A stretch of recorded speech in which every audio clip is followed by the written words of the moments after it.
Welcome back to EE 386. This will be the lecture for class number 4. And in this class, we're going to talk about basic control design. And as we move forward, we'll talk about math flow diagrams and other facets of this, particularly about the algorithm.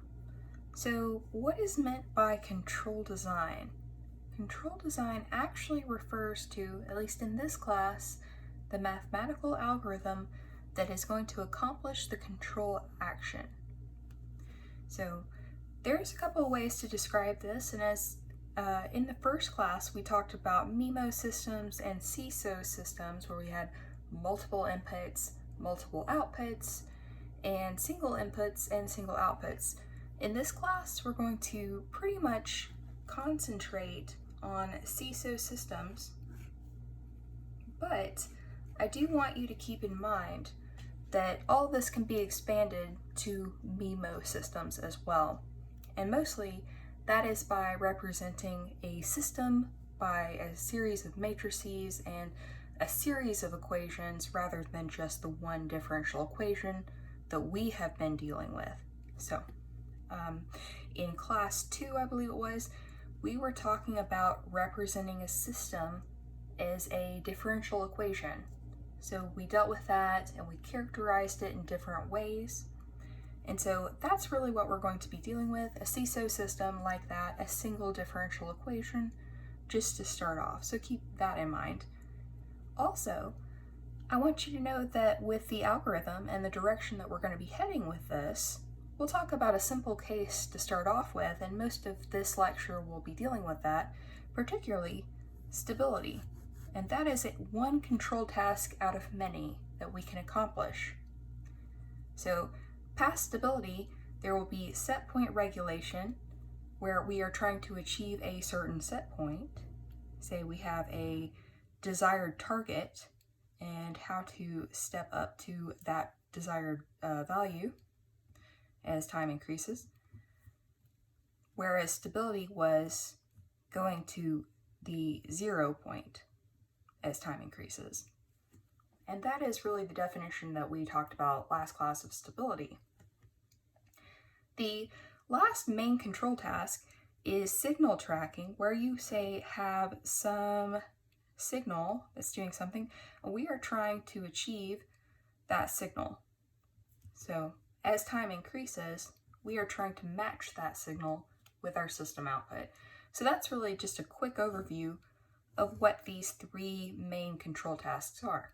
Now, if you really want to make things interesting, and I know this is all talk so far, but this is the direction that we're going to be taking, there is also the possibility to have disturbance. And that is possible with any of these cases. Now don't worry, when we start off talking about this, we're only going to be dealing with the stability, the simple case, but we're very quickly going to add in all these other cases. Okay, one of the other things that you may not have heard before is minimal order. So minimal order is the type of control that we're going to be designing. This type of control is actually the most efficient. So I'm going to go ahead and write that here.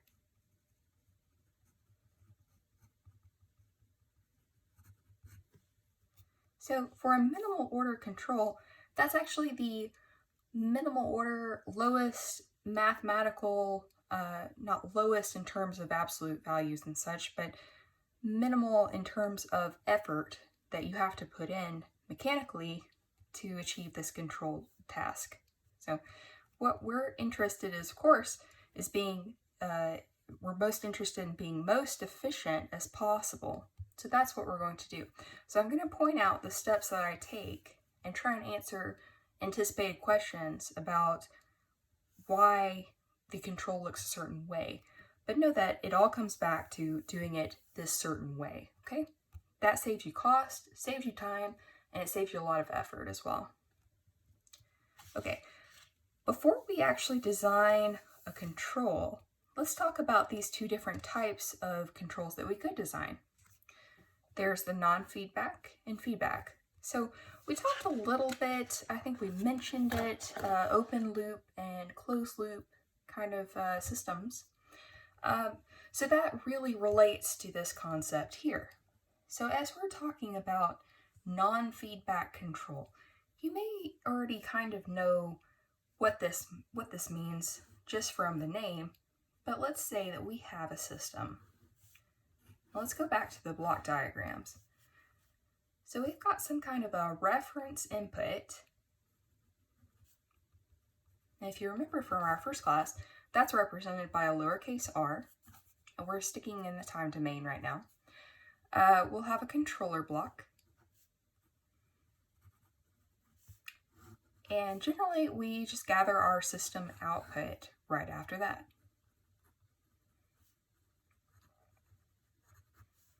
This is also called, as we talked about in the first class, system response. So I'll just write response as well. I tend to refer to this either way, just interchangeably. And we learned also that the output was y of t.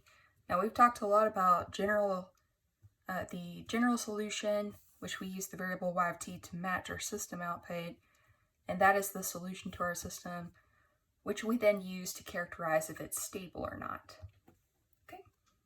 All right, so the controller and this action right here, what goes in here, this is what we're wanting to design. Now, there isn't a lot that we can do for this type of system. Now, there are these type of systems in existence. They do work just fine, but you'll find that as we talk about feedback, the next type, it's a lot better. Actually, it's a lot better of a system. It's a smarter system.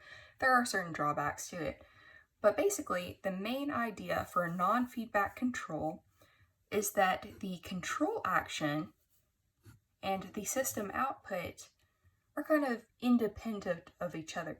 Now, what I mean by that is that the control action, the decision points made here don't have anything to do with what the system is doing right now. So let's think about a thermostat. That is actually not a non-feedback control. Why? Because you are always sensing what the room temperature is to decide if you need to heat, cool, or do nothing. And those are your choices. You can do more than one type of thing. You can make a decision based on what the room is actually doing.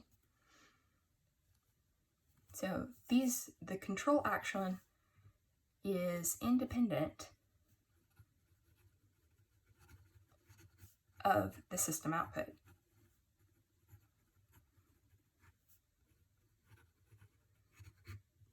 Okay. Now, I don't want this to imply that the system is not dynamic anymore. If we change the control action, we're changing the input. We are still affecting the system. It might do something different, but we aren't allowed to know what the system is doing at any particular point.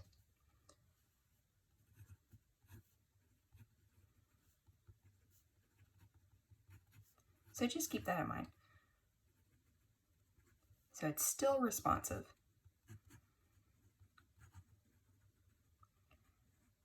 Now, from what I've described here, it may be hard to come up with something, as I've described it, it's kind of a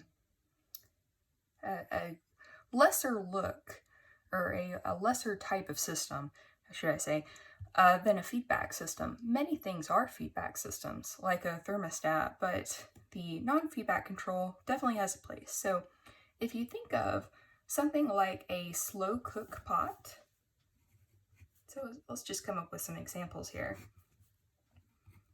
So that slow cook pot, and I wrote cook pot, or something like a dryer for clothes.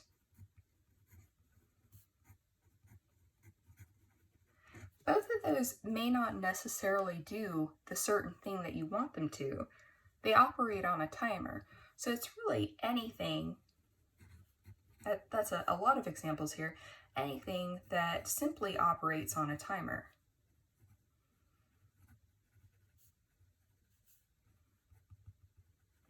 So if you think back with the, say the dryer here, you put your wet clothes in fresh from the washer, you set the dryer up so that it goes for a certain amount of time, maybe like 40 minutes or something. Now if your clothes are like very, very wet, and again, these have different settings, that may be a factor, but let's just boil it down to the simplest case. You set up your dryer to go for a certain amount of time. Depending on how wet your clothes were, then maybe they're not dry. So think of something like drying a comforter or a very fluffy blanket, something like that. You may have to do it a couple of different times. So the timer, it's not universal for every input.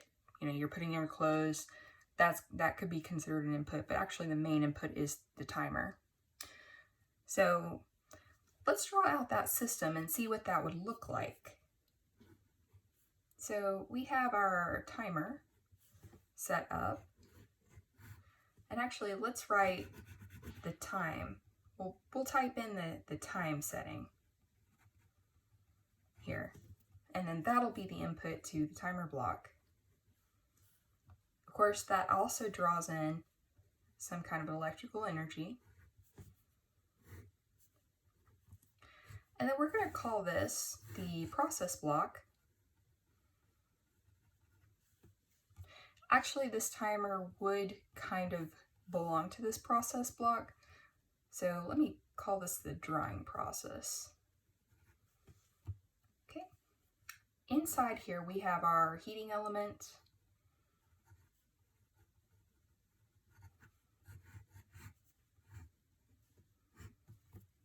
And then on the final block here, we would have our clothes. That's our output. And then how dry they are, if it's sufficient or not. Okay, this is also the system output over here. Okay, so we were talking about different kinds of control tasks up here.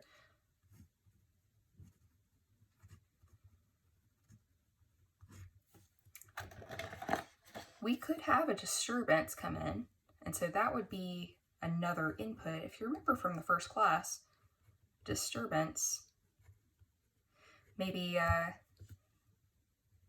your kid comes and opens the dryer to see if the blanket's done or not, and then that resets the timer or it turns it off, and that could be considered a disturbance.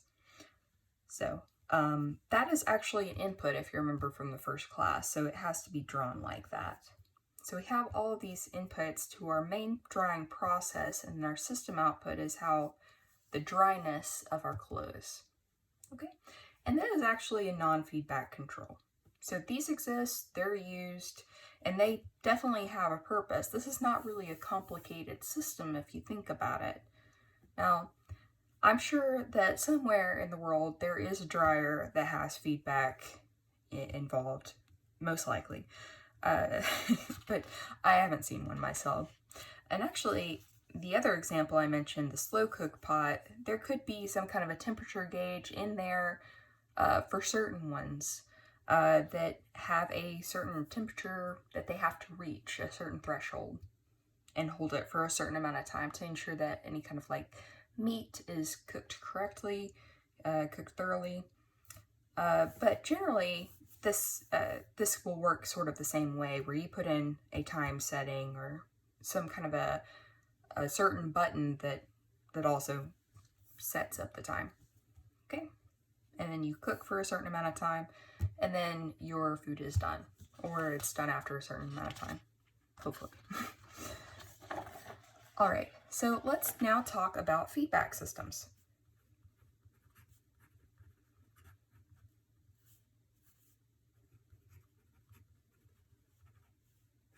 Okay, so a feedback system would then utilize the state of the output at any given point.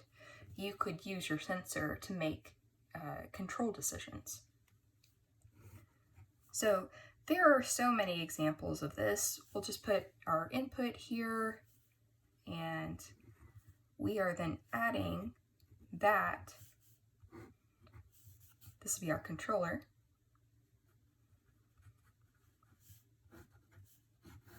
Goes into the process.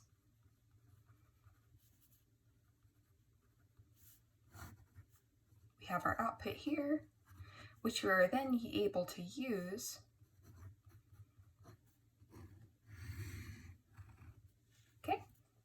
So we typically draw this as negative feedback, and that's just the way that we like to use it. You can use positive feedback. There are systems that use that, but in this class and as we're learning these basic steps, we're going to stick to the negative feedback. So that sort of works out better as we start talking about error and error dynamics of a system, which we'll have to do in order to accomplish more complicated control tasks than just the stabilization that we're talking about in this lecture. Okay, so here, let's say we have let's use the thermostat example.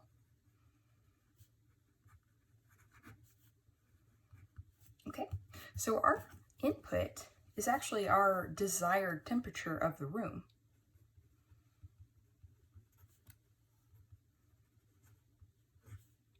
Okay, all right, so our controller will contain both a heating box and a cooling box. Say AC and heater, really.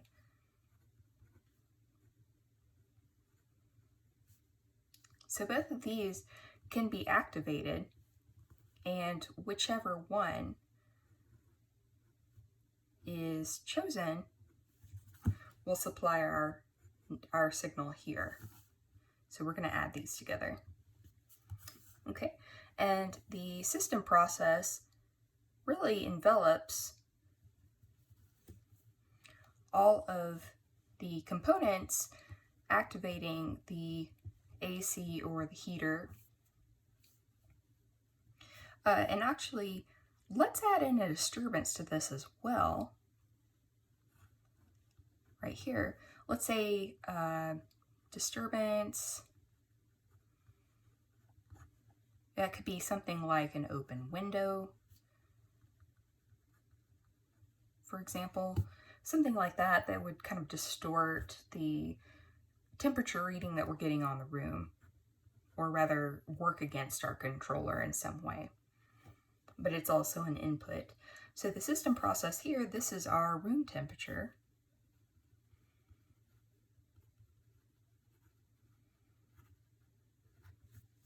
And we could have a little sensor box over here. Actually, I'm going to draw it in the feedback loop because that is how it is normally done.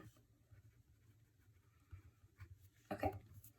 All right, so if we were to circle all of this, aside from the disturbance, so that one's going to be considered outside of the box, this is really all of our thermostat process right here. This is our system, rather.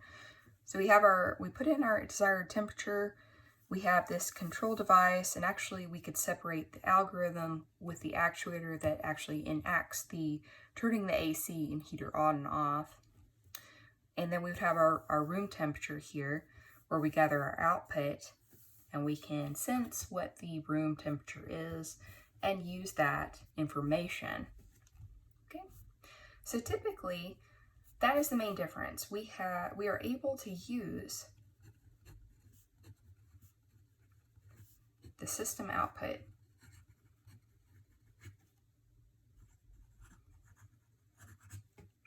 to make control decisions.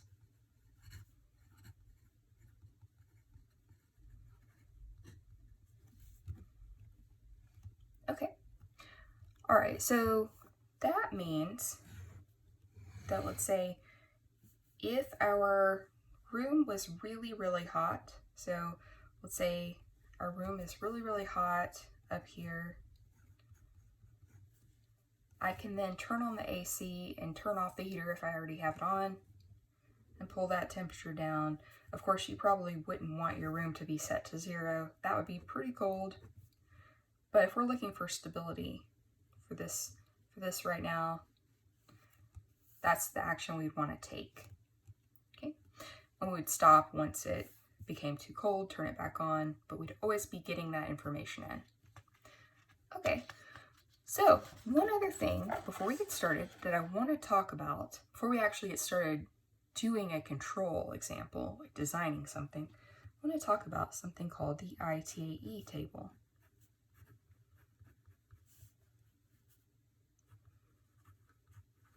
Okay, these are tables in your text, and I've also uploaded them to Canvas.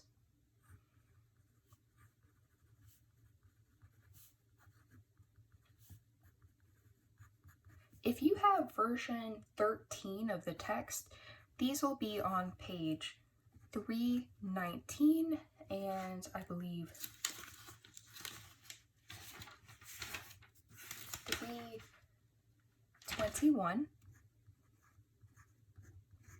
Okay, these are desirable optimal values.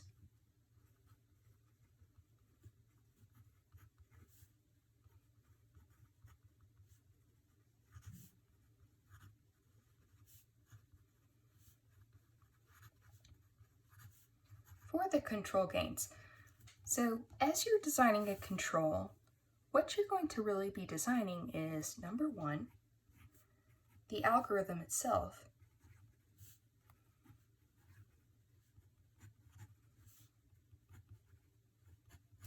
This will typically be of the form U of t. Now remember, for our first lecture, U is the control signal. So as we were looking at our diagram here, this right here would have been our control signal right here, the output of the controller. And then also, if we look back to the non-feedback, which we won't be designing a lot of these, but we can also label this one. U of t would have been right here, output of this controller. And in this one, for the timer on the dryer, the control signal would have been this right here. Really would have been dictated by the timer only. And we can define an example like that here, so pretty much the same thing. Okay, so we would design the algorithm itself, and that'll be U of t equals something. And then secondly, we will be designing the control gains.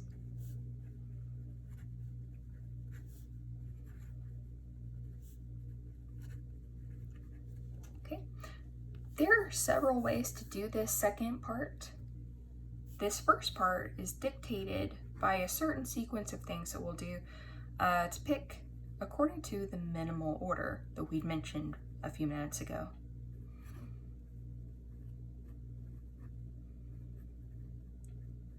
Okay, this algorithm will change depending on our system, depending on our control task, and depending if we have disturbance involved or not.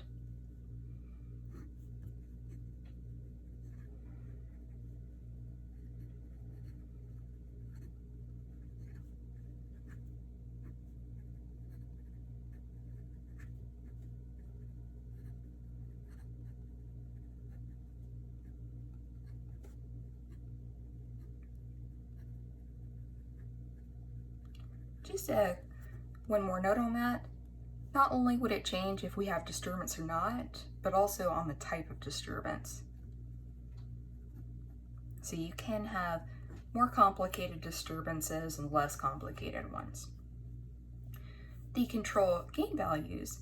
Now, just a note on homework or a test or something, I would tell you, if I wanted you to design them a certain way, I would tell you that. So if I didn't specify, you could design them however you wanted to, as long as the control task was accomplished, if that makes sense. But generally, you can design these a couple different ways. One is ITAE choices. We'll do examples with this, and students typically really like using this one because it's guaranteed to have a really fast response. You know, it is optimal, so it's very good. There are the canonical forms. these are really a subset of ITAE. There are root choices.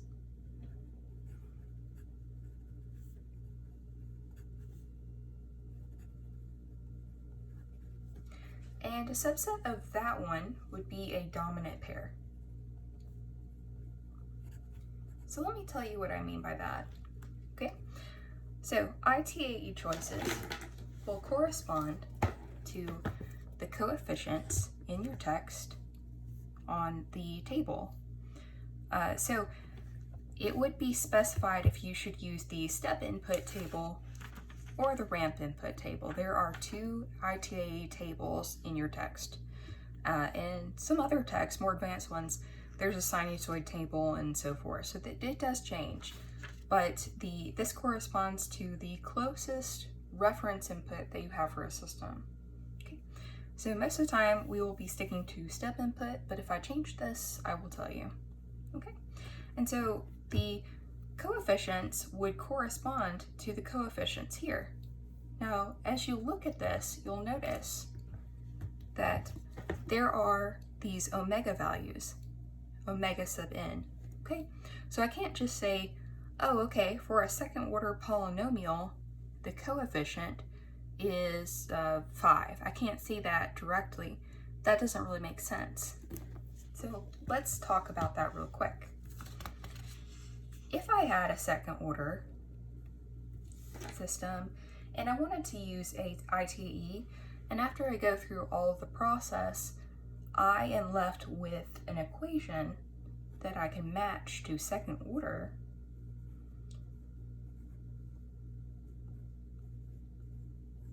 let's say I have something that can match to this right here. The omega n is the natural system frequency.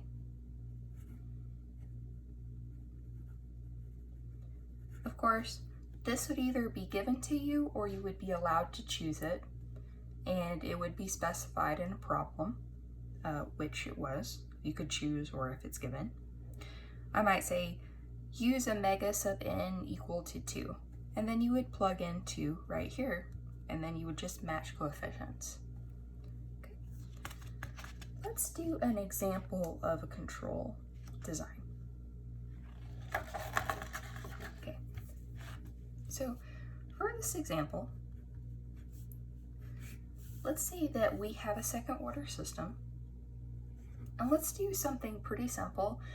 No tricks or anything like that. So I'm gonna have a second order system. Let's say I have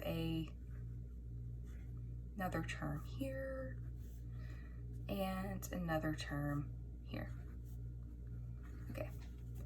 As you go along, the best thing to do is, once you have a problem, and of course, let's finish the problem statement. All right. Stabilize the system.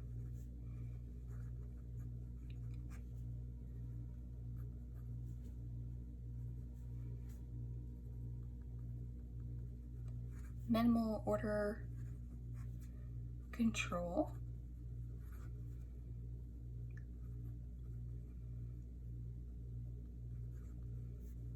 Minimal order control design algorithm.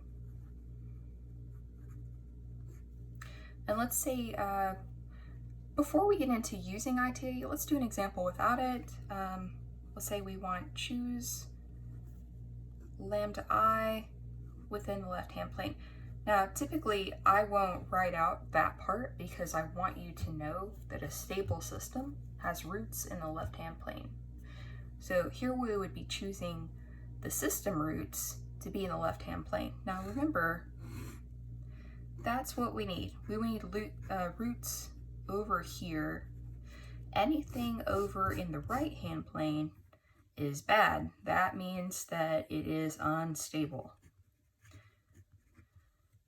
Even if it's really tiny, and I said this in one of the lectures from last week, even if we have a really tiny root out here that's not very far in the right-hand plane, if it's there, it's still unstable. So a control would still be needed. Okay? Now, Let's go ahead and look at our necessary and sufficient conditions real quick. We can just eyeball this and see that we have both 2 is greater than 0, 4 is greater than 0. Those are our coefficients. And so we know from looking at this that this system is already stable. So now if this were the only thing that we had to do for this problem, so of course if you have to design the control, go ahead if it said that you have to do it. But if you're being asked, is a control necessary? Well, since this is already stable, it isn't. All right. But we could go ahead and characterize the system, so let's go ahead and do that. We know that it's stable though. All right, so here's our characteristic equation.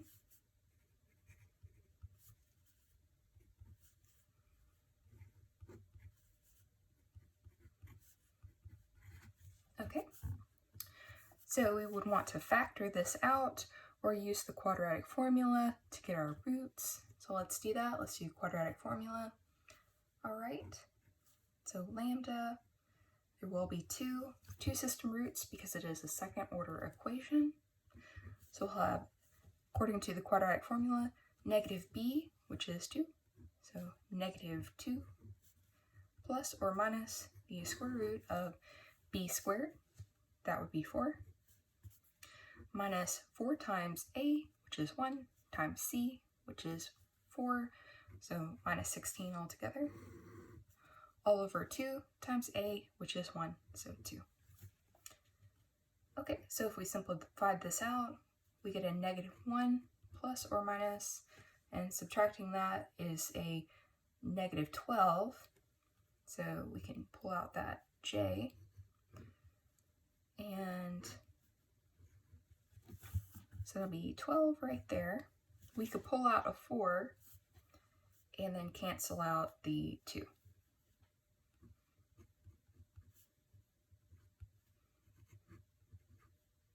Okay, so we're left with now hopefully I did not make any mistakes. This is a fairly simple equation, so hopefully not. But these are our roots right here. So it looks like for the complex plane, we've got right here, and this will be, of course, be at negative 1. And then we've got a square root of 3 and a negative square root of 3. Okay.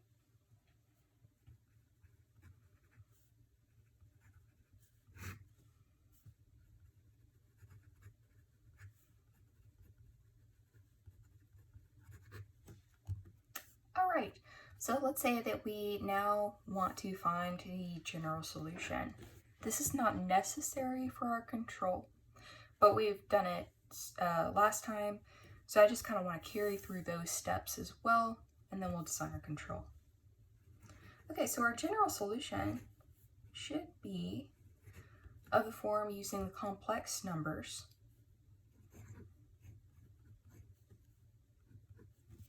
And if you remember, it reduced to a 2 times whatever our c value was from our initial conditions if we had them, e to the whatever the real part was, which is a negative 1 here, times t, times the cosine of the mu part, the complex part.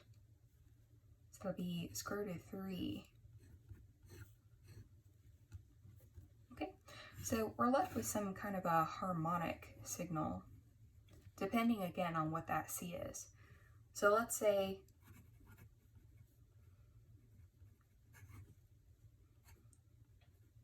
for this problem, it was given that c equals 1, okay? So eventually this would decay because of this element. Now the harmonics come from the cosine, and this is y of t versus t, so always label your plots. Okay, so this would decay towards 0 as time went on because of this exponential right here. Okay, so we verified this is definitely a stable system, okay? But if we are asked to design a control to do a certain thing for a system, then we will go ahead and design it. I mean, for this example, we'll go ahead and design it.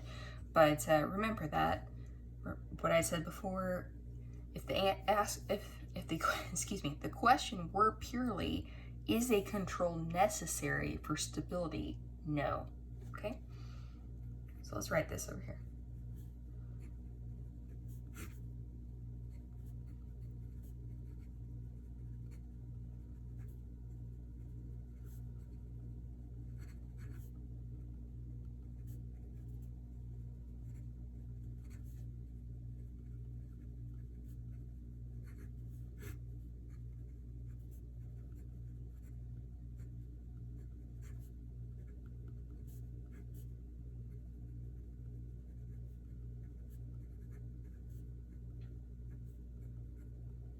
For this particular example, that is.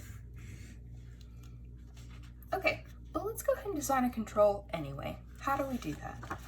Well, let's copy this down to our next page. We had y dot dot plus 2y dot plus 4y equals 0. Before we start designing, this is called the natural system. A natural system is one that we have not done anything to. We haven't put a control in place. We haven't modified it at all.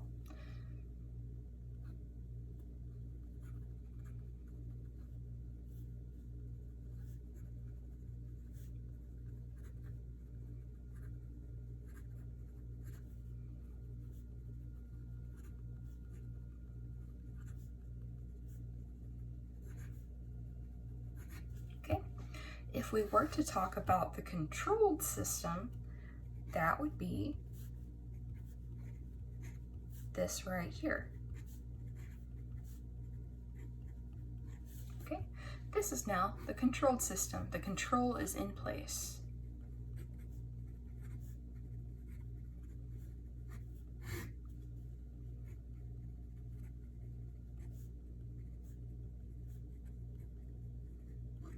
Okay. Real quick, this corresponds to having a control be the system input to the process. Here our process is this portion right here. This is our process.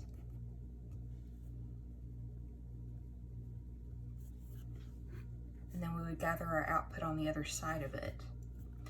And how we create this U of T signal, well, we've got our controller block. Okay, a controller block is going to take as an input, just as our graphs before, it's going to take a combination of this, what the current state of the output is, and our reference input if we choose to supply one. If we're talking about stability, typically our reference input will be 0.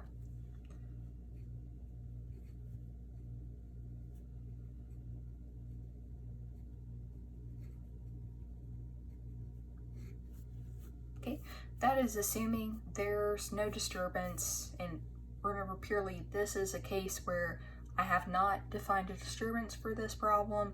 It's already stable anyway, but that doesn't have much to do with how our design technique happens. It just I happen to choose that example. Okay. All right, and if we were talking about the natural system, that is just our process right here. It would be reference input connected up to process, and then we'd gather our output right there. Okay. Now we can go ahead and draw that real quick. Some input, process. So this one doesn't have a feedback because the input doesn't necessarily have anything to do with the output. It just, this is how the system responds given an input. Okay? All right, so the natural system, controlled system. So how do we define this guy? Well, typically if we're talking about minimal order, we will want to use every element of the system in terms of derivatives except for the highest derivative. Stability, let's see, of course I didn't spell that right. Stability to design the controller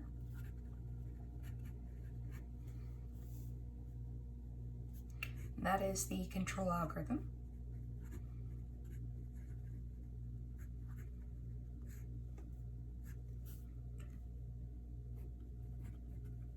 Typically include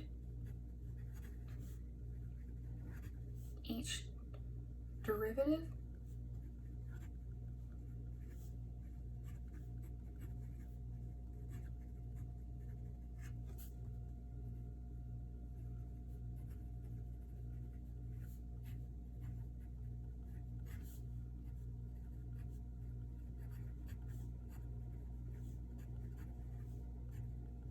except for the highest. So in our problem, we won't be including y double dot. We'll be including an element of y dot and also one of y. Okay, and we do this way to adhere to that minimal order.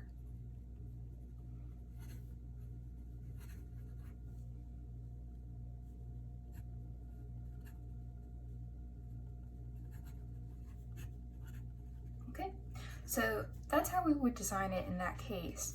Now I'll go ahead and work out what would happen if we didn't adhere to minimal order, but in this class I always want you to do things this way. This is more efficient and it's less work, it's less cost.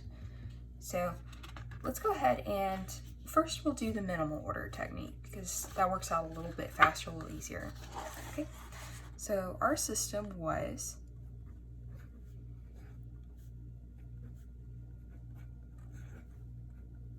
and if it seems like I'm going kind of slow, I just want to make sure we cover all of these. So if I throw out a term later, you'll know exactly what I mean by that. All right, so I want this system to be stable. Let's disregard the fact that it's already stable for a moment there. How I want to define u of t. All right, so let's just say u of t was equal to some value of y, some multiplier, okay? All right, so I'm really using the feedback of the system. I am using the system response because that is y of t. So I'm using the output over here and I'm involving it in my control design and I'm gonna pick some to be designed value of k. So let's say that we are going to design it. All right, so let me plug this back in and we'll see if this works. Now, as I am plugging this in, I really wish I hadn't picked a stable example to show this with. Yeah, well, we should just keep with it. But I'm gonna see if I can assure that the system, actually, you know what? Let's go ahead and switch these to arbitrary constants just for a moment. Just a sort of a side example. We're switching to arbitrary components or arbitrary gains that I'm not gonna say are positive or negative. So it could be either. Let's say we have an alpha right here and we have a beta right here. Okay, so our system is one of the many systems described by this equation. All right, and so we'll say u of t over here. Okay, now if I plug in the u that we have designed, this actually isn't going to assure that we have a stable system.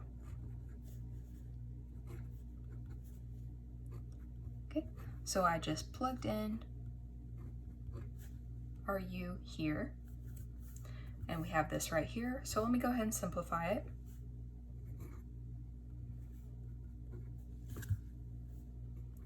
That alpha y dot stays the same. And then we have beta minus k times y equals 0. Okay. Now we already learned how to characterize this. We actually did that at the very beginning of this problem with our numerical version of this problem. So what can I say about this with respect to just using, say, the necessary sufficient conditions? That's going to be the best one. So our necessary and sufficient conditions for this would be that alpha, that we do not have control over. I didn't choose alpha. Alpha is part of the system. This 2, this 4, they're part of the system. I have no control over those. But this alpha has to be greater than 0 if I want this thing to be stable.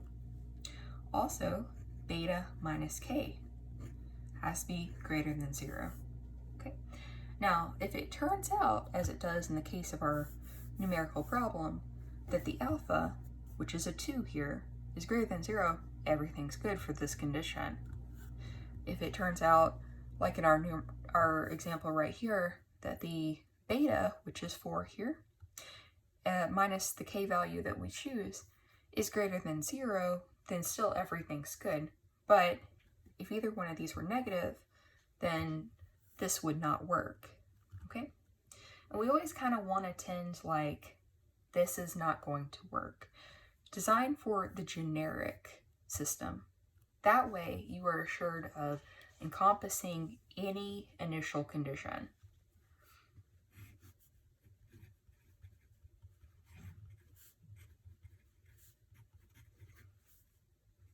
So instead of generic, I'm going to say arbitrary coefficient.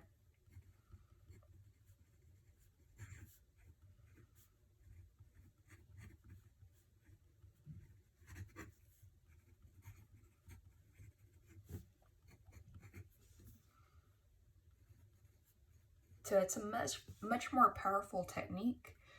It will encompass all systems of that type as well as all of the initial conditions.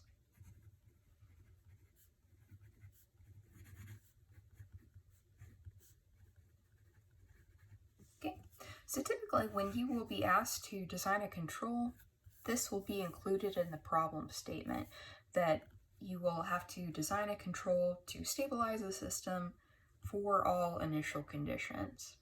And if I give you initial conditions, I would. Typically when we're designing control and we're starting out, I don't, but I might. And then any parameters that I want to make sure you use, we'll do that as well. Okay, so let's keep going with this.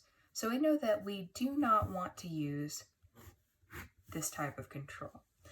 Let's try a little more sophisticated one.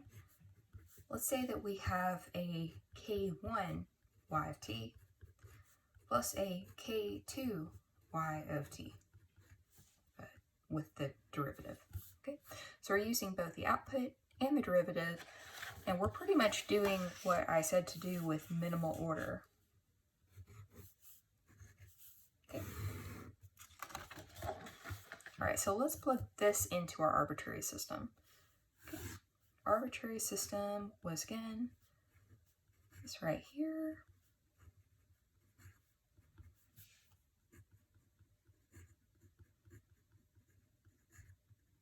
Okay. Now,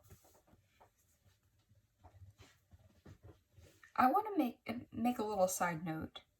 What we're learning right now at the beginning of the semester, it's pretty simple. As we get into transfer functions, you'll also be trying different cases. For this, you're going to typically be able to look at a system and say, oh, okay, I need to include one of those, let me design my gains. And that's really the way to do it. If we're dealing with transfer functions, and really the second half of the semester, and you found a situation where you didn't have to design part of it, that would be okay. You will have numbers then, okay? So don't worry about that right now. I just want to get that out there. There will be some cases where you'll start off, try something, and be able to stop, and it will be okay. Okay, so we're going to encompass all initial condition cases by doing it this way. This is also minimal order, and we can do every system of that type. Okay, so let's go ahead and plug this in and simplify it. Then we have alpha minus K2 plus a beta minus K1, and that is multiplied by y. Then we have equal to 0. Okay, so now we can see our necessary and sufficient conditions would then become this set of two conditions. Again, two conditions, it's a second order system, we expect that. This has to be greater than 0, this first coefficient. And then again, beta minus K1 greater than 0. Now, if you're wondering where I came up with the necessary and sufficient conditions, we kind of covered that in the past lecture.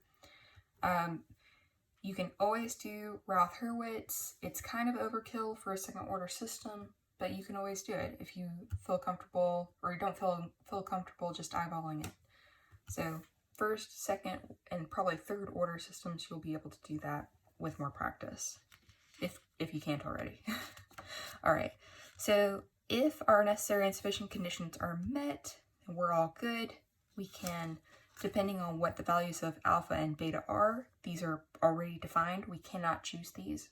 We can never choose these numbers. We can never modify these numbers, okay? I do want to make sure that you know that. These are system driven. Consider that the placement of where the thermostat is on the wall. You can't change it, so, or whatever, something like that. K1 and K2 though, they're different. Those are ours. That's part of our controller. We can choose those.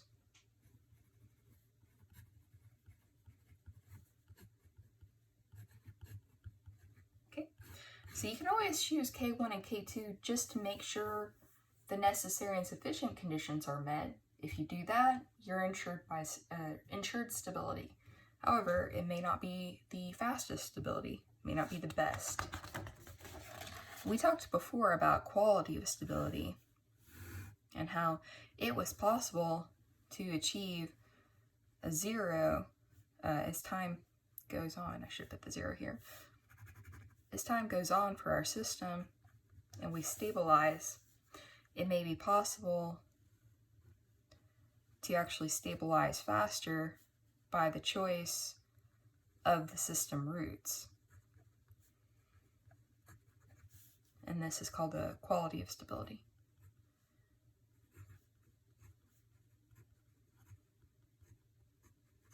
Okay. This means that really the further our lambda I, our system roots, are in the left-hand plane, the better our stability is, the faster our response is. Okay, so this is better than this one because it responds much faster. It goes to 0 faster. And if we're wanting stability, we want it as fast as we can get it within reason. This is also going to make your control gains, your K1, K2 values, very large. Larger. The better it is, the larger those gains will be. So let's do an example where we actually have an unstable system. So just so you can see. Just to mitigate more confusion. Yeah, I do hope that this is clear. But of course, feel free always to ask me questions if not. All right, so let's have a positive number here. We'll have, let's say, something easy to factor. Let's say that we have a 5, and then we'll have a negative 25 over here. Actually, we're still going to have to use the quadratic formula for that. But anyway, that's fine. Okay, we can see from this in our natural system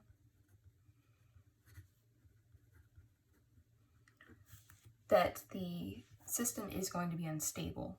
Okay, so if we test with the necessary and sufficient conditions, we know that looking at both of those coefficients, 5 is greater than 0, that works. Negative 25 is not greater than 0, and so that one does not work. And so therefore we have an unstable system. So if you're comfortable assessing with necessary and sufficient conditions, is very quick for a second order system. You can also always find the system roots. And first of all, we'll find that characteristic equation. Okay, characteristic equation, lambda squared plus 5 lambda minus 25 equals 0. Okay, if we were able to factor that out, we could then find the system roots. We'll go ahead and use the quadratic equation.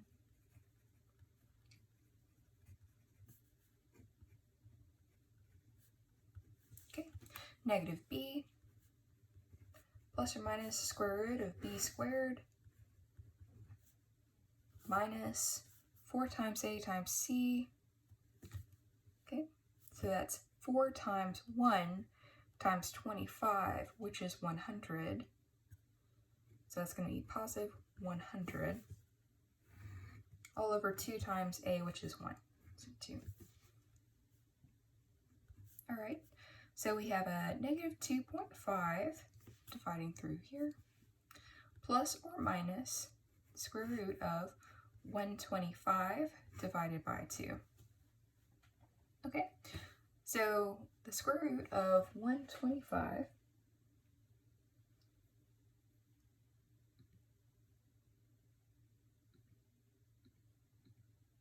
all right, so that's actually going to be much larger. You can tell by eyeballing it, but that's going to be much larger than 2.5. So we're going to end up with one root way over here in the left-hand plane. So that guy's good. And then we're going to end up with one in the right-hand plane, which is great. That's what we expect, right? Unstable system implies that we have at least one root over in the right-hand plane. We could do Rath-Hurwitz, and we could also see that same result. It should say that we would have one sign change, one root in the right-hand plane, which we do. Okay, so lambda 1 and lambda 2. All right, so we know this is unstable. So if the question was, is a control necessary to stabilize the system? The answer would be yes, because a control is needed because it is an unstable system. Okay, so let's design a control. All right, so let's say our problem statement was to design a control algorithm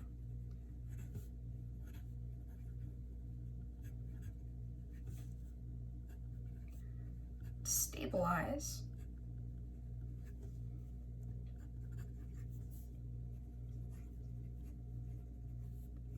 the system and ensure that y of t goes to 0 for all. So the upside down A is for all, it's a math symbol. Initial conditions. All right, so I'm trying to write this out and explain to you because this is how I like to write the problems, and I just want you to get used to that format so that you know what to do, what to expect. And then let's say that I want you to choose control gains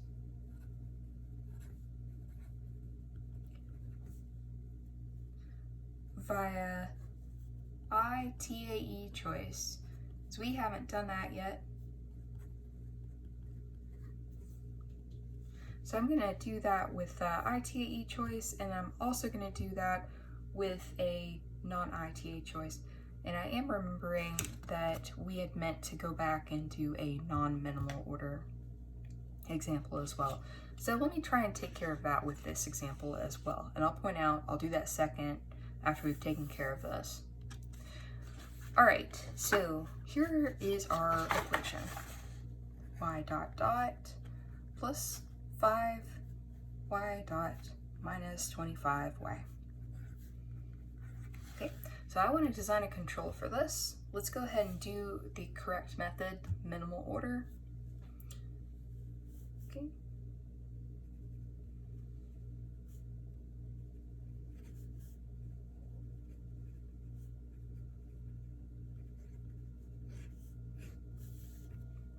Okay, so you want to make sure that you use an element of the output with every derivative that's available except for the highest.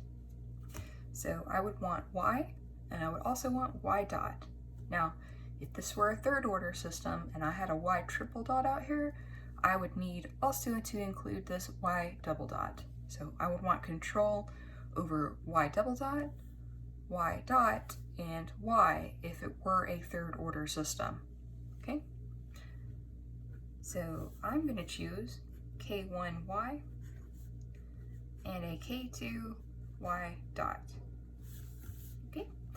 So our next, remember, this is the natural system. It is up to me to form that controlled system. So let's do that here.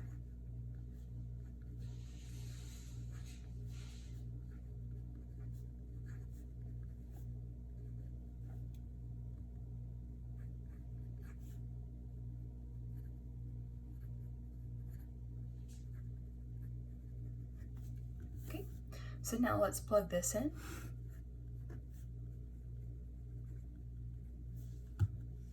And we are left with y double dot plus 5y dot minus 25y equals k1y plus k2y dot.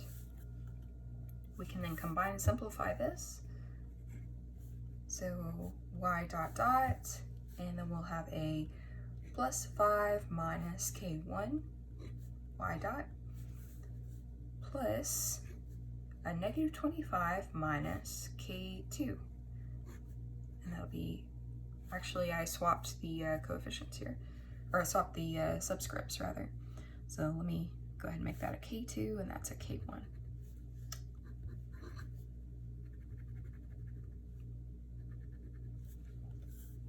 Okay, so now we can assess with our necessary and sufficient conditions if we want to. You may also be allowed to choose the control gains by the necessary and sufficient conditions. That is, whatever system root just works, you can choose, or you can choose specific roots. My next example, I'll do choosing specific roots, but for this one, we'll do ITAE. If we were to do this real quick, necessary sufficient conditions would of course be 5 minus k2 has to be greater than 0, and negative 25 minus k1 has to be greater than 0 as well. So then I would have to choose a k2 that is, let's say that moved over would be 5 greater than k2. And then we would have to choose a k1 according to, say we multiply by a negative, and that swaps the greater than sign, and then we move the 25 over. So k1 has to be less than 25. Actually, that's a negative 25 once moved over. Okay. Don't be afraid to always kind of calculate it out. I just want to make sure I got my signs right. So it'll look like that. And then once we move this over, we'd have k1 negative 25. So that does look like we have it right. Okay. And so any value, like if I were to choose k2 equals 1, that should be fine. That should work. If I chose a k1 is negative 50, that should also work. So let's plug those in real quick and let me show you that works. And then we'll do the ITAE portion.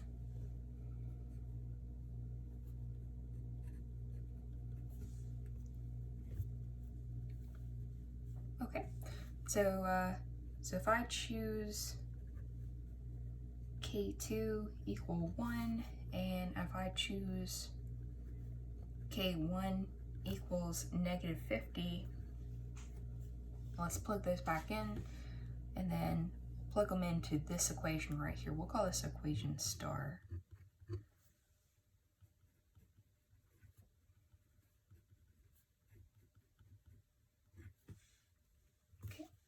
So we've got y dot dot plus 5 minus 1, so that's 4. And then we have plus a negative 25 minus negative 50, so that's plus 50, so that's 25, equals 0. Okay, we can now look at the necessary and sufficient conditions for this, see that it's correct, that it's stable rather. So we've done this choosing of values correctly. Okay, and then we could also solve for the system roots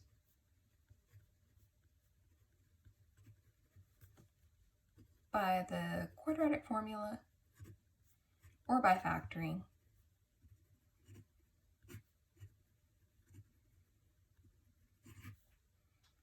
And we should see both are in the left-hand plane now.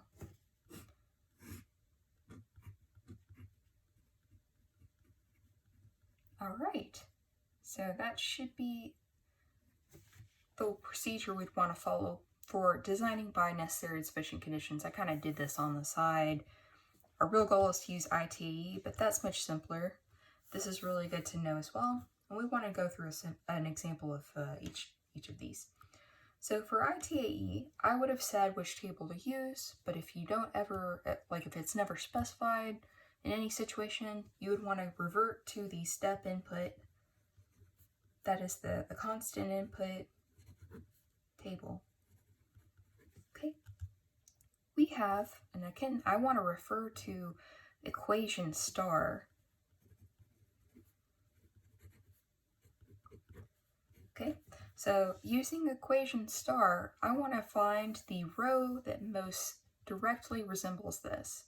So looking at the table here, we have a second order row. And so if I have a second order equation, I want to use the second order row. I can't go to any other row. That's the only one that works. You have to match the orders. So our second order row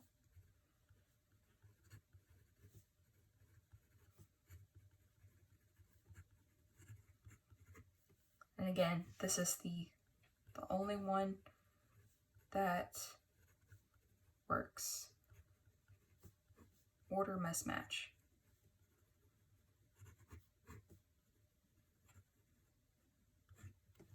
Okay, so that row is listed as s squared, and the s is a Laplace s, so it means really just second order derivative. So here we have a second order derivative of y, so these two would match right here. In terms of, we would be looking at the coefficients, okay? All right, and we have a 1.4 omega sub n times s plus omega sub n squared. And we would typically just set that equal to 0. Okay, so this is the row. Now, I would have either given you this or I would let you choose, let's say,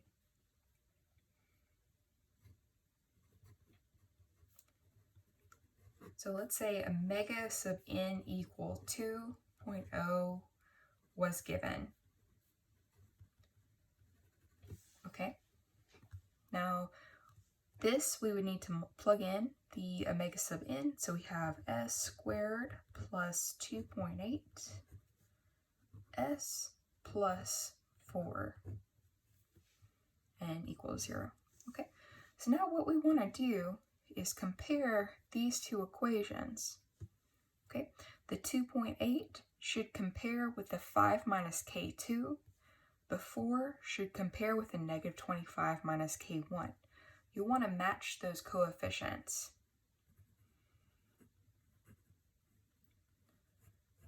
Match the coefficients and form equations.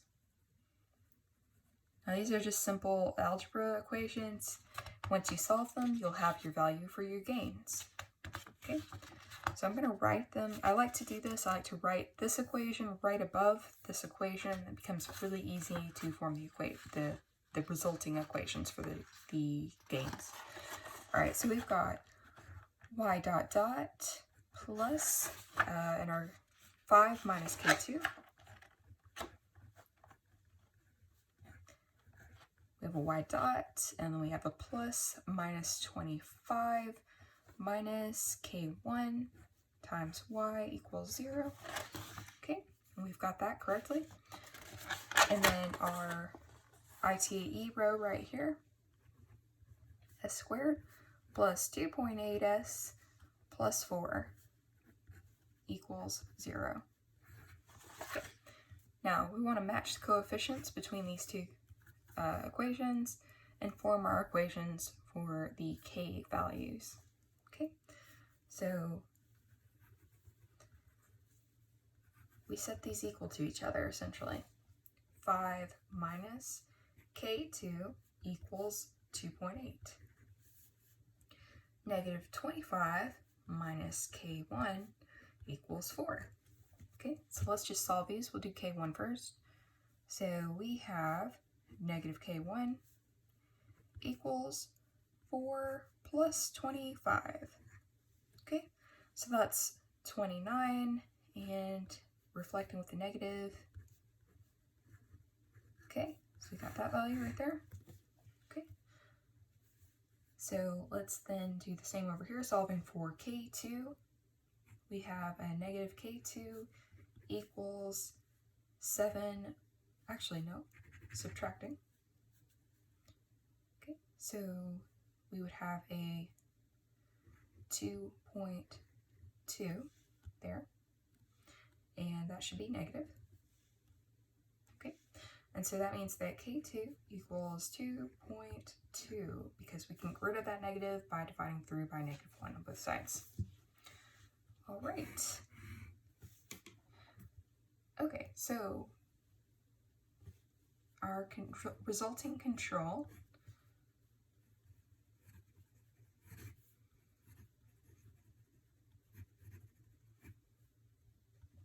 we have a u of t equal to, and now let's go back and just see how we defined this.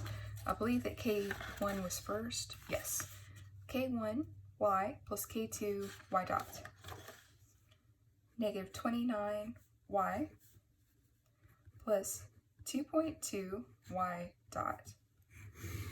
All right, so that is the ITAE choice designed control algorithm for stability for our specific problem.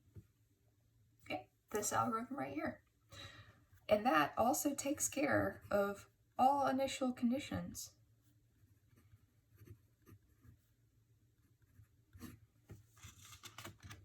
Okay, so we did this example with ITAE. I want to do an example with choosing specific roots. But before we do that, we had wanted to do to kind of go ahead and work through that non-minimal order, just to show you how much work you're saving by not designing with that third term in there. Okay, so let me show you why we design using the minimal order technique.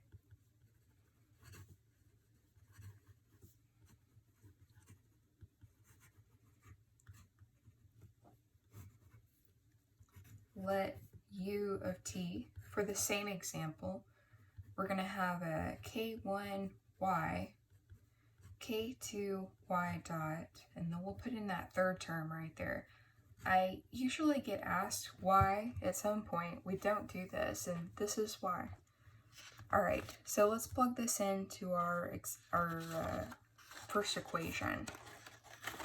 So if you remember, our first equation was this right here. We can plug in our u of t.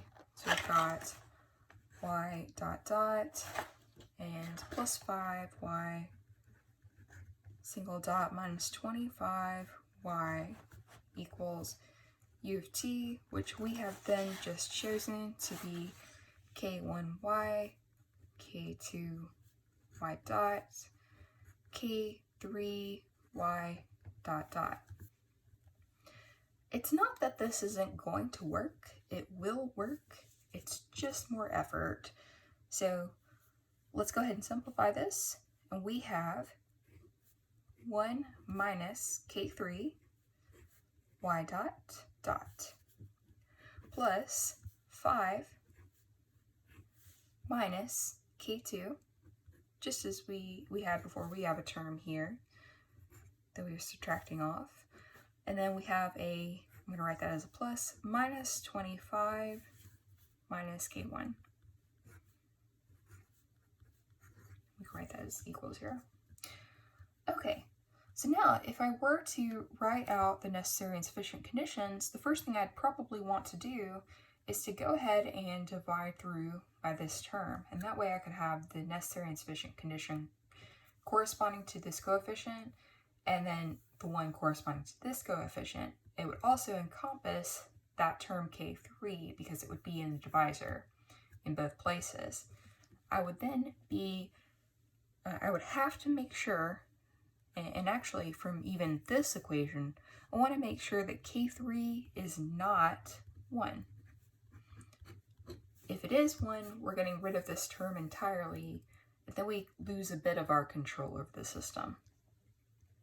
Okay, it's also really good to have this be positive, either positive or negative, because then your necessary and sufficient conditions are then so dividing through by this, we are doing that, but you have one set of necessary and sufficient conditions versus 2 in that case. So if this were negative, I'd have a set of necessary and sufficient conditions for this being negative, this being negative. But if this is positive, these are the ones that we've been dealing with mostly. This has to be positive and this has to be positive. Hope that makes sense. Okay, that seemed like a lot at once, but anyway. So let's work out our necessary and sufficient conditions. Just by doing what I said, we'll divide through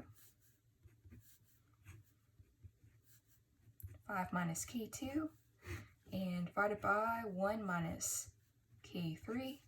So we're just dividing through by this term. And we have to do the same thing over here.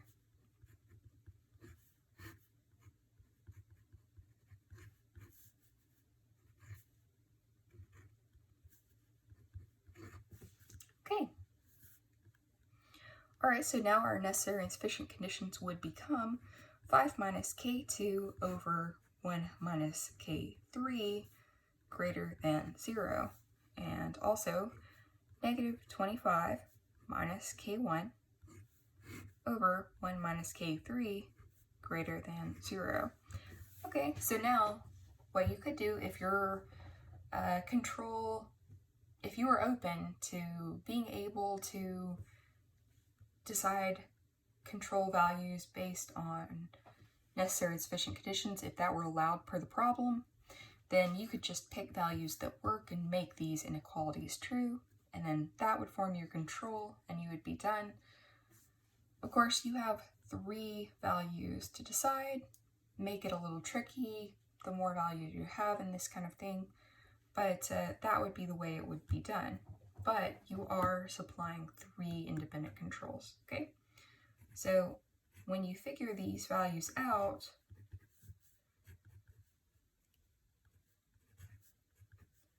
you just plug those back in to your control algorithm right here, and then that would be your answer.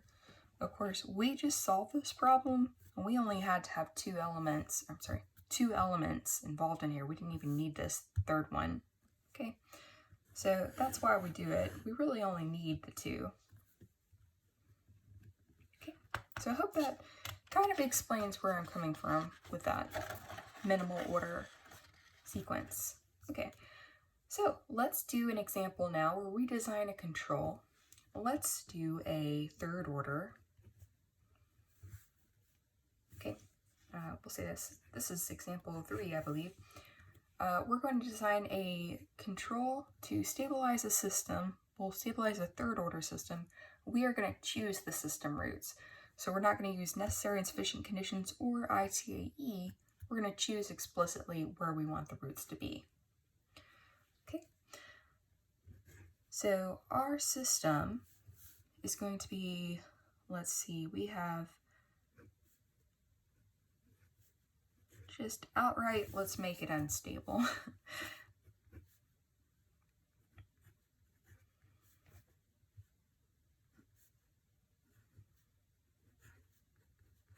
Okay, this is our given natural system.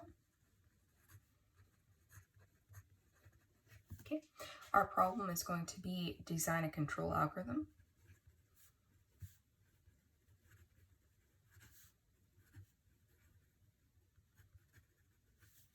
to stabilize the system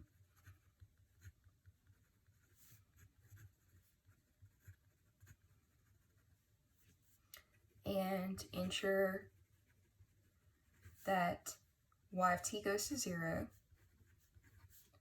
as t approaches infinity, or t increases, either one, same thing, for all initial conditions. And then we want to design the system roots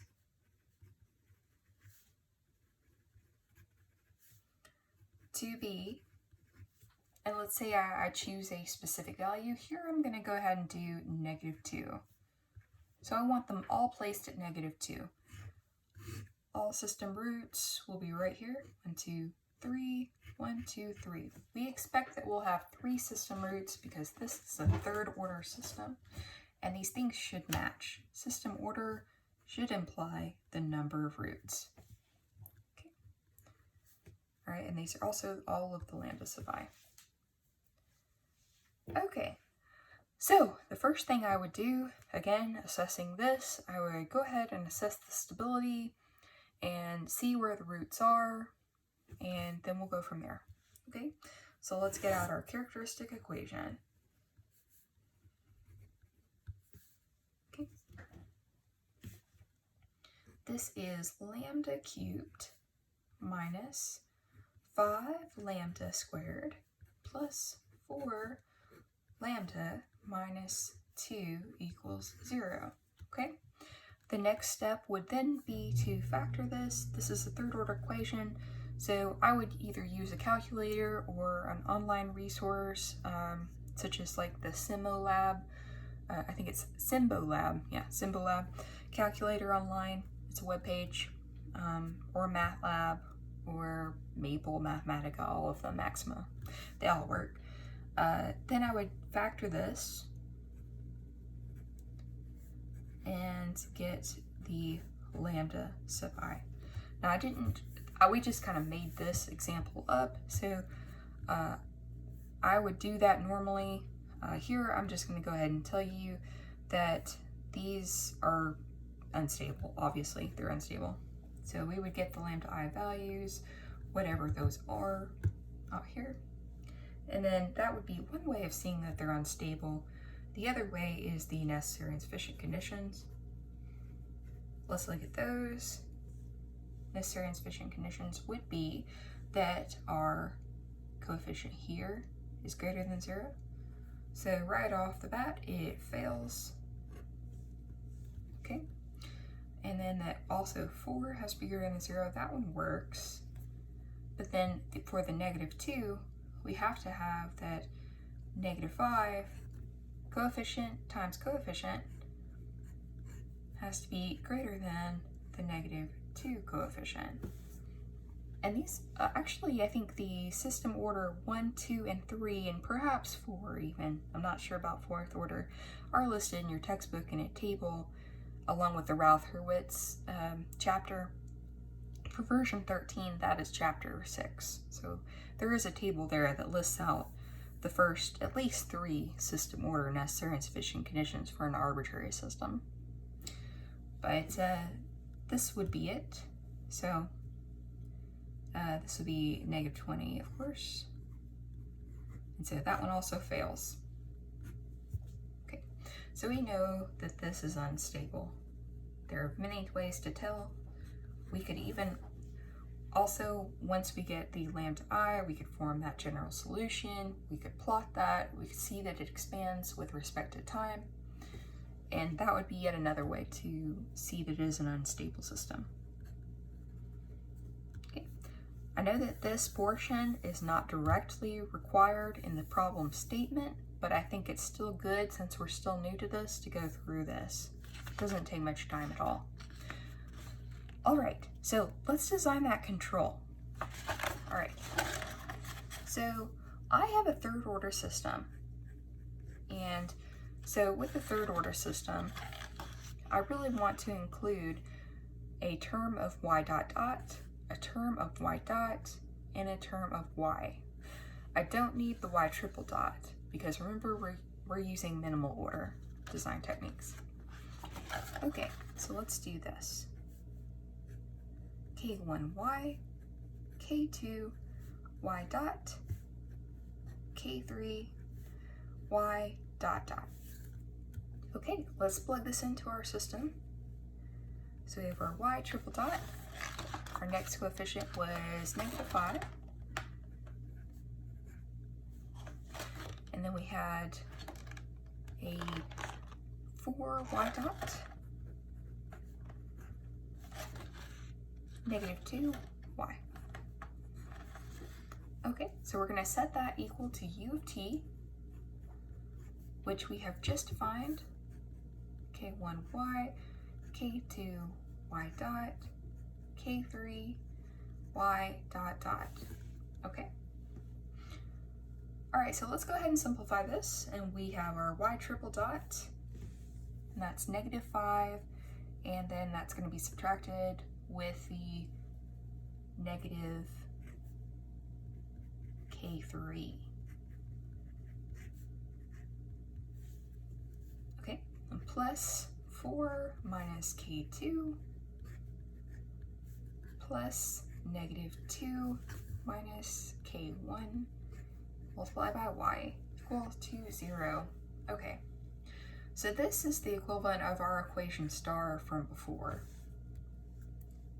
And this is the one where we would want to either, so if we were using ITAE, we would pull out that third order, the third row down here, and compare with that. If we have a set of roots, we would want to make sure that it is a third order equation that we're using. Now, since we are actually choosing the roots, with this technique I like to call this the model equation. So we compare against a model equation, model of what we want the system to look like. We're actually making this system appear like it has the same stability as a system that we envision. So let's do that. So in the problem statement, I said I wanted all the lambda I to be -2. Okay, so essentially I would have this system right here equal to 0, of course, but let's expand that out. We'd have lambda plus 2, lambda plus 2, lambda plus 2. So it may seem that I'm just doing this a long way, but I want you to understand every step that we're doing. So at the beginning, I feel it's a good exercise.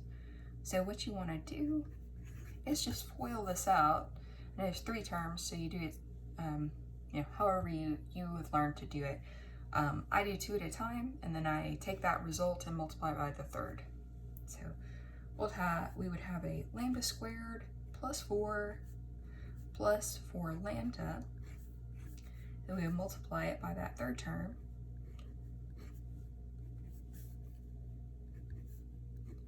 And that would result in lambda cubed plus 2 lambda squared plus 4 lambda plus 8 plus 4 lambda squared plus 8 lambda. And of course that's going to be set equal to 0. Okay, so let's combine a couple of things. We can do that.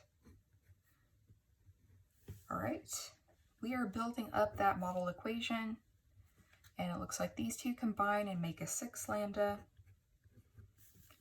Doing things on the fly like this, making up an example, it is possible that I make a mistake here and there.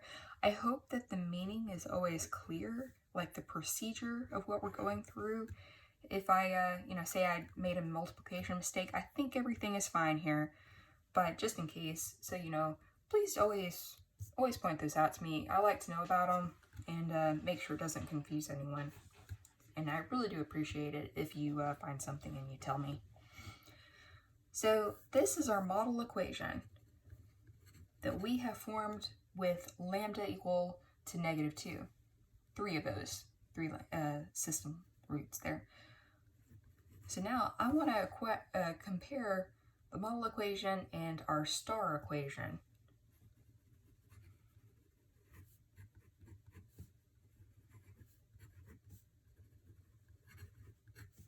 Just like we did with the ITAE results, we are comparing coefficients to make sure that we get the equations to solve for those k values. Okay, so if we do that, our equation should come out to be -5 minus k3 equal to 6. And then also 4 minus k2 equal 12. And then also -2 minus k1 equal 8. Okay, now let's solve for these guys. And we get that, so moving this over here and this over here, we would get a -11. K3 equals -11. Okay, same thing over here. We should get a negative, or actually, no, that would be positive. All right, let's just work it out. 4 minus 12 equals, oh no, it would be negative. All right, good thing I wrote it out. It's very easy to make a sign error. All right, so moving this guy over, -2 minus 8 equals k1. Okay, and then that is -10. So we have k1 equals -10. It's not really proper to write it as like -8 equals k2, so it's like to correct that. You are defining the k value to be a certain value, not defining 8 as the k. So these are 3 values. We would then write our control as u of t equals the -10y plus the -8 y dot plus the -11 y dot dot, and that is our control algorithm. That's actually our answer. Of course, you would want to include all of this work, everything up to this point, but this is your ultimate answer right here. Okay, so we designed the control with choosing different roots. We used ITAE. I don't think that there is a, well, so we chose roots, but we haven't done an example with a dominant pair yet. We could do that. Let me explain a little bit more about this dominant pair. Now remember, the choices that I listed out at the very beginning were that we could use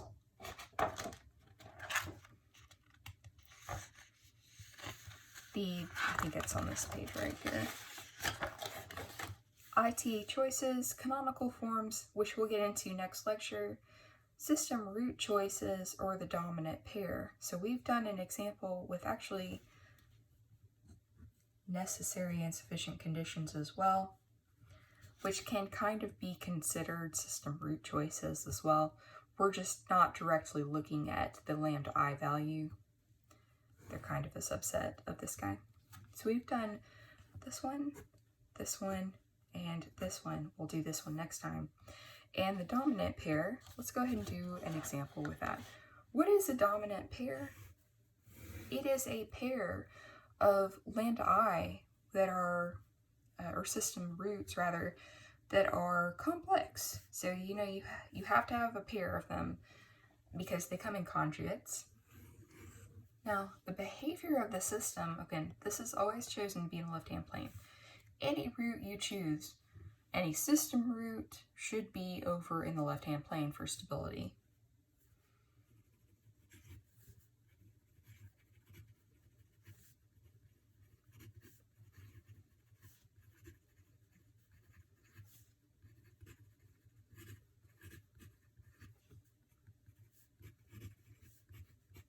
That is definitely worth writing out.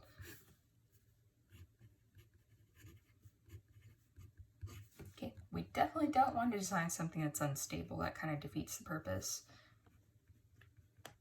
All right, the behavior of the system is kind of dominated by this pair of complex roots. Now, if we have another system root, like say we have a third root and it's real and it's lining on this axis right here and it's kind of close to the imaginary axis, it's okay. We're still going to get most of the behavior from this complex pair. We can put these guys way out here and it won't really matter that we have one root that's kind of shallow into the left-hand plane. It's still in the left-hand plane. I want to make that absolutely clear. It's still stable because everything's in the left-hand plane in that case. But if we had something that looked like this, and these guys are like out here at -100, and then we have this one guy here at like -1 in the left-hand plane, our system's still going to be pretty fastly reactive because of the behavior of these guys. They're way out here in the left-hand plane. And so that would be the reason you'd want to use a dominant pair if you have the choice to. So this would be kind of the case where, let's say, we chose our system roots for the third order case that we were just talking about to be something like lambda 1 and 2 equal to, let's say, -10 plus or minus j, and lambda 3 equal to -5, something like that. So we have this complex pair. That is our dominant pair. Okay, other than that, it would work exactly the same way that we just went through our procedure here.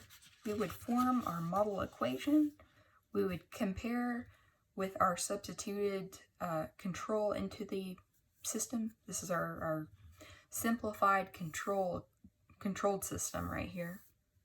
So we compare with equation star, and then we would solve for our coefficients. We would have the same number of coefficients to solve for our control gains. And if I haven't made it clear already, the control gains are the case of I. Okay, so you can use other variables in this. The most recognizable ones are K's and G's.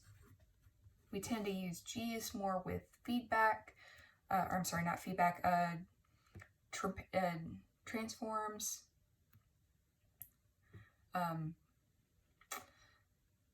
with like frequency characteristics, stuff like that. When we get into defining the systems and block diagrams, we use G's more, K's more for just a dynamical system, a differential equation, a seesaw system, that kind of thing. So that's why I tend to stick more with K's in the first half of the semester, and then G's mostly in the second.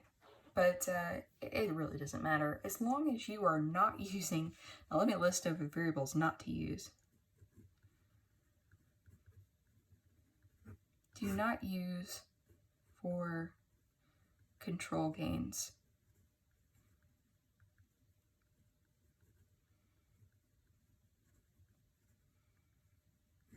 These should make sense. Disturbance, Laplace symbol, system output, state, X's are typically states. We haven't talked about that, but this would be kind of confusing. U, of course, is our control signal itself. Don't do that. Don't do lambdas, of course. Obviously, those are the system roots. So, and also lowercase r is also kind of bad because that's our reference input symbol. So if you can avoid using these symbols right here, that's preferable if you decide to choose them or choose something different from K and G. Okay. All right. So one more example I'm going to do to conclude this lecture is to do an arbitrary example. I think this will be example 4. Okay.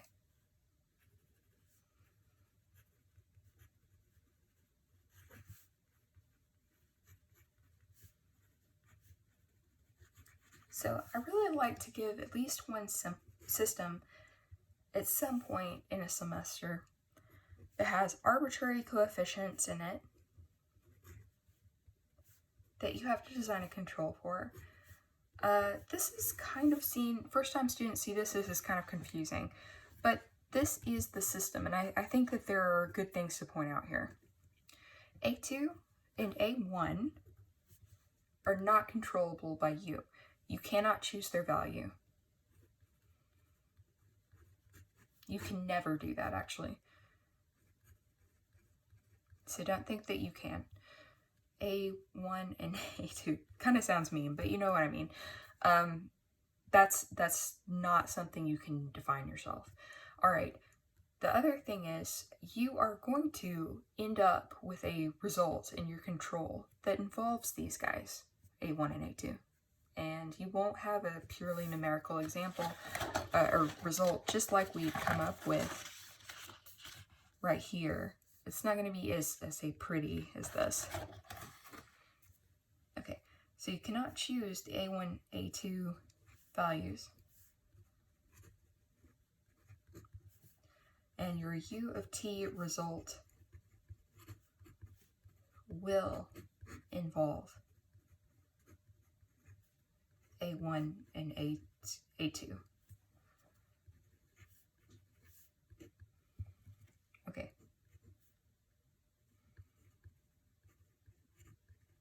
Okay, have to keep them as symbols again. Okay. All right, so let's go ahead and design a control. So I'm going to skip ahead. We've done enough examples now where it should be obvious that U of t is going to be some k1y plus k2 y dot. It does not matter if I put the k2 as the y or the k1 with the y dot. Doesn't matter. That choice is up to you. I just try and choose it this way. I don't really know why. Just tend to. All right, plug this in.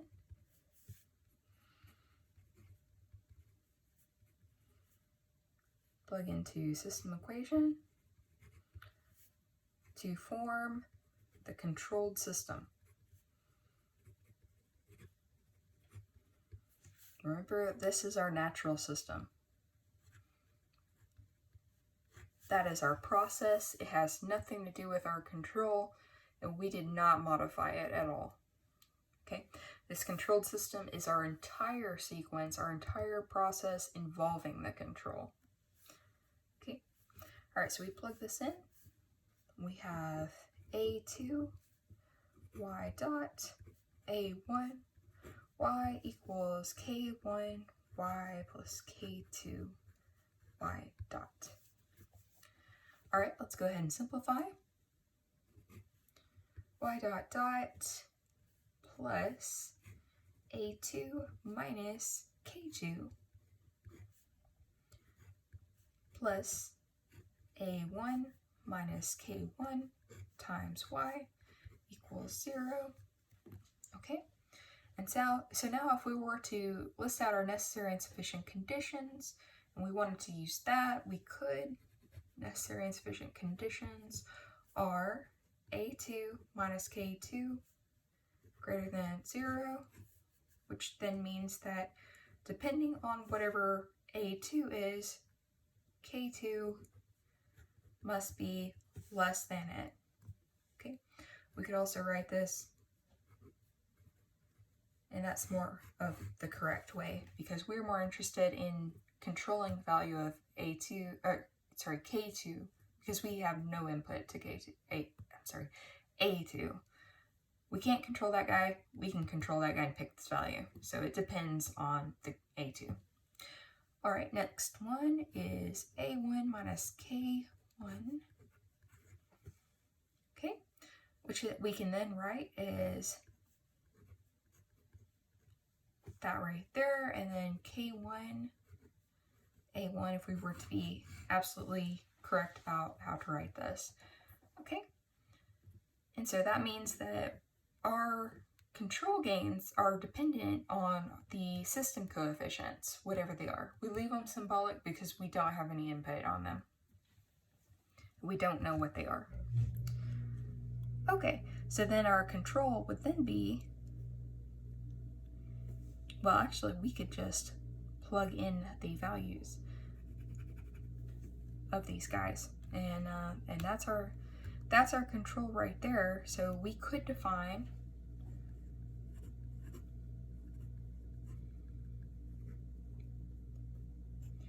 K2 is equal to A2 minus 1, and K1 is equal to A1 minus 3. Now I just chose that because I know that this value is going to be less than that value right there. I also know that same thing for the K2 value. We could define it that way. I'm not saying that you have to do that. I just chose it. And then we would be able to plug this in to our control. But let's say instead of using necessary and sufficient conditions, we wanted to define a specific system roots. Okay. Instead, let's say we wanted to use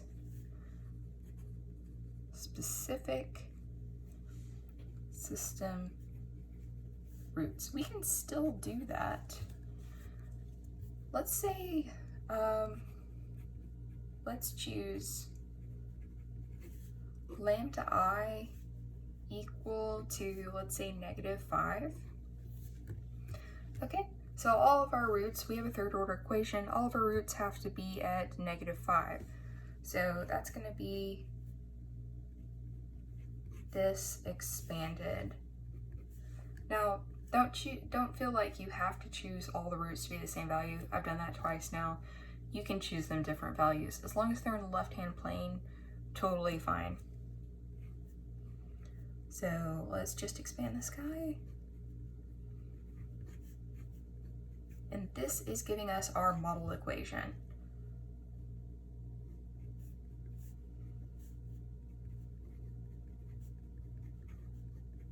All right, and then multiply by the last term here, third term rather.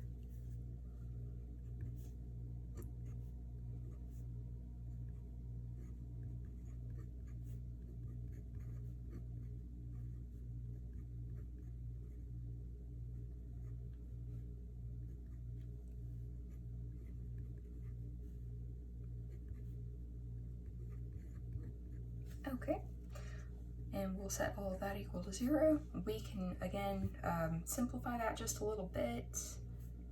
So we've got a 25 and a 50, so that'll make a 75 for the lambda term, and 125 for the non-lambda term. And then the second order is 15. And then the single order should be, we've already taken care of that, 75. Okay, that's our model equation. And then want to compare that with the star equation, which I didn't label yet, but I can point it out. This is actually the star equation right here. Okay, so so we compare this, and let me write him right underneath.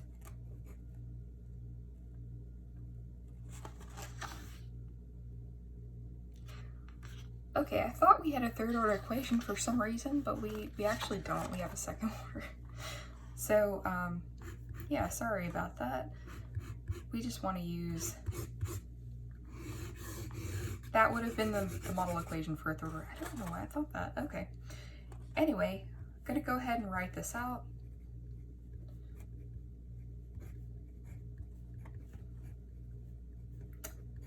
Yeah, it would be nice to have endless paper and not have to flip sometimes.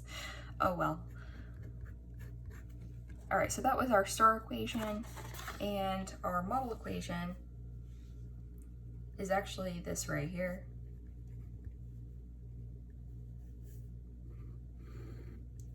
Which we'll then just write underneath, set that equals 0, of course. Lambda squared plus 10, lambda, that's the next term, plus 25 equals 0. Okay, now we compare, and we get the equation that A2 minus K2 equals 10, and that A1 minus K1 equals 25.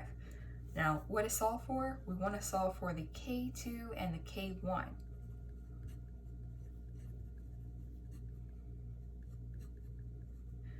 These are the control gains, again, for the 100th time. These are the only things we have control over.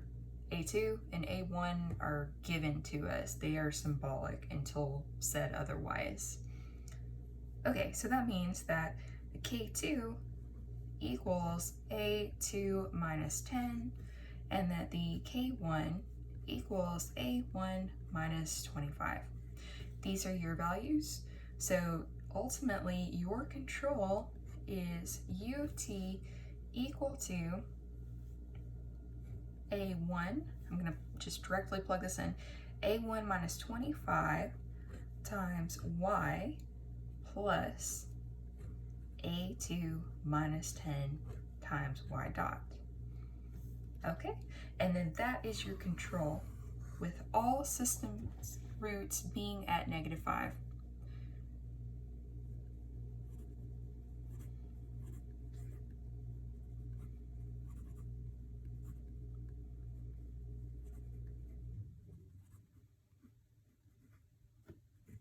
Okay, again, do not pick values for these guys. They are part of the problem. Leave them symbolic unless they are given to you. Okay? All right, so we've designed the control in several different ways. In next lecture, I'm going to go through a specific rocket application. We'll talk about math flow diagrams a bit, and then we'll go from there, designing control. See you next time.